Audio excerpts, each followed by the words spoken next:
Jeudi 29 janvier. Depuis quelques mois, le conseiller communal libéral Philippe Bracaval, également député, se pose des questions légitimes sur la gestion de la SBL Centre-Ville.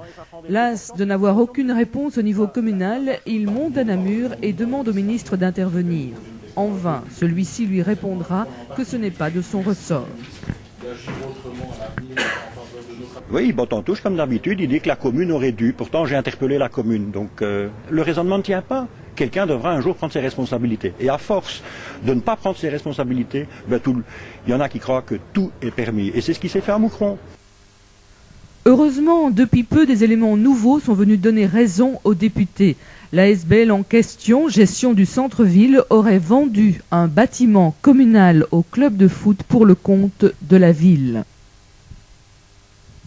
Lundi, au conseil communal, le chargé de presse de l'IEG a distribué un document émanant, et c'est même surprenant, de l'Excelsior, attestant de l'arrivée sur les comptes de 400 000 et de 260 000 euros. On s'est bien gardé de dire que la communication était Sarma à compte, Sarma solde.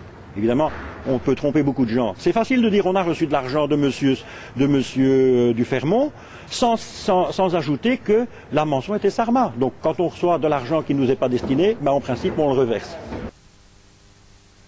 Mais le club de foot qui a reçu l'argent n'en fera rien. Aujourd'hui, la ville réclame à nouveau à l'investisseur l'argent qui a été versé, prétextant qu'il n'est jamais arrivé sur le compte de la ville.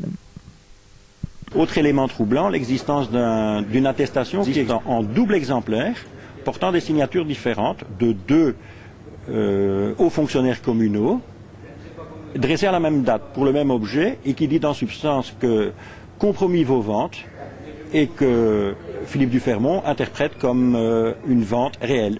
Quel est l'intérêt de faire signer le même papier par deux personnes différentes?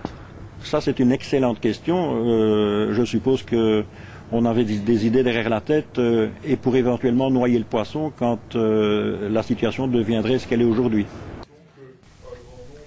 Hier, le député Philippe Bracaval a écrit une lettre au ministre lui demandant d'étendre son enquête à l'IEG, dont De Trémery est toujours président.